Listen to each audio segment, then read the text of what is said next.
Hello, my name is Kevin Anderson with the Avaya Serviceability Engineering Team. This video is about configuring the calling line ID restriction service on an AS5300 with the provisioning client. In today's demo, we'll configure the calling line ID restriction service, assign the service to a domain, assign the service to a user, and remove the calling line ID restriction service that we provisioned. We'll be starting this demo with the provisioning client open. You can find detailed instructions in the Avaya Aura Application Server 5300 Release 2.0 using the provisioning client guide at the link shown. Now let's get started. I've just logged into the provisioning client, and the first thing that we need to do is we need to assign calling line ID restriction service to a user. So we'll do a search and find a user.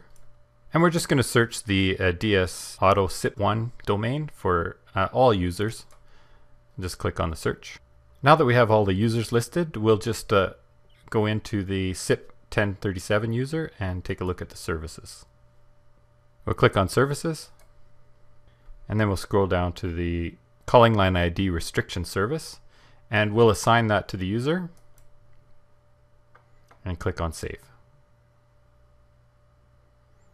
And we get a message indicating that the service was assigned to the user, but the specific profile is not assigned, so we need to do that next. And that's at the domain level.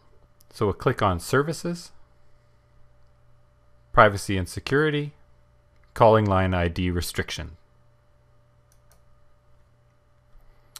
Once the Calling Line ID Restriction Service applet opens up, we have our ability to change any one of our services, or we can create a new one. And in this case, I'm just going to create a new one, and I'll just call it Kevin Testing. And now we can select our different options. And the first option I'm going to select is the calling name number privacy. When I select this, it enables the user to see the settings in their personal agent.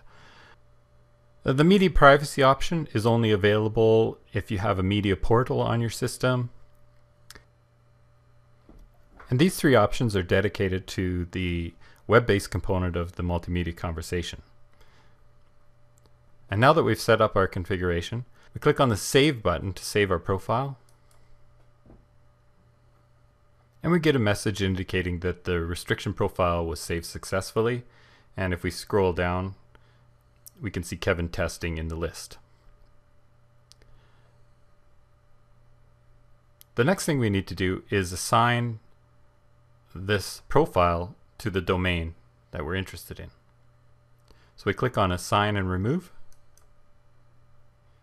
and we select the domain that we want to apply this profile to, and we just copy it to the selected domains, and then we click on the Save button. And we get a message indicating that the calling line ID restriction profile was applied to the domain successfully. Now the next thing we need to do is apply it to the user. So if we click on User Data, search for our user, the 1037, hit the display, and now that it's found our 1037, we just need to select the profile and Kevin Testing, and click on Save. And we get a message confirming that the calling line ID restriction profile was applied to the user successfully. Now to remove the profile, we just search for the user and then select the profile in the drop-down menu,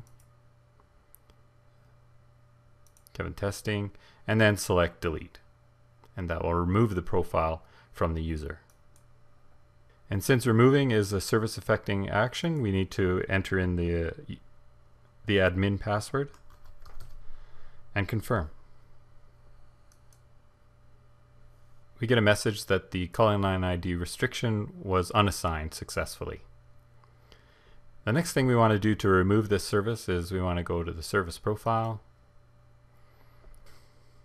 We could click on the delete button at this point, but we would just get a message telling us that it needs to be removed from the domain before we can remove the profile. So we click on Assign Remove. We'll highlight the domain that we want to remove, or we could have just clicked on Remove All, but in this case I'll just remove. And then once it's removed, we click on the save. And we'll get a message indicating that the profile was removed from the domain.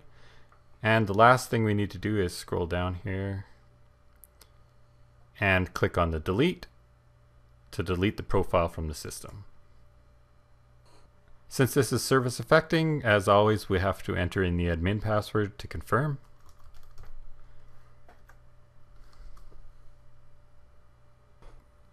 And we get a message that the profile was deleted successfully. And that concludes our demo for today. Thank you for your time today. We hope this information was helpful. We welcome your comments, questions, and feedback at mentor@avaya.com or on Twitter @AvayaMentor. Thank you for choosing Avaya.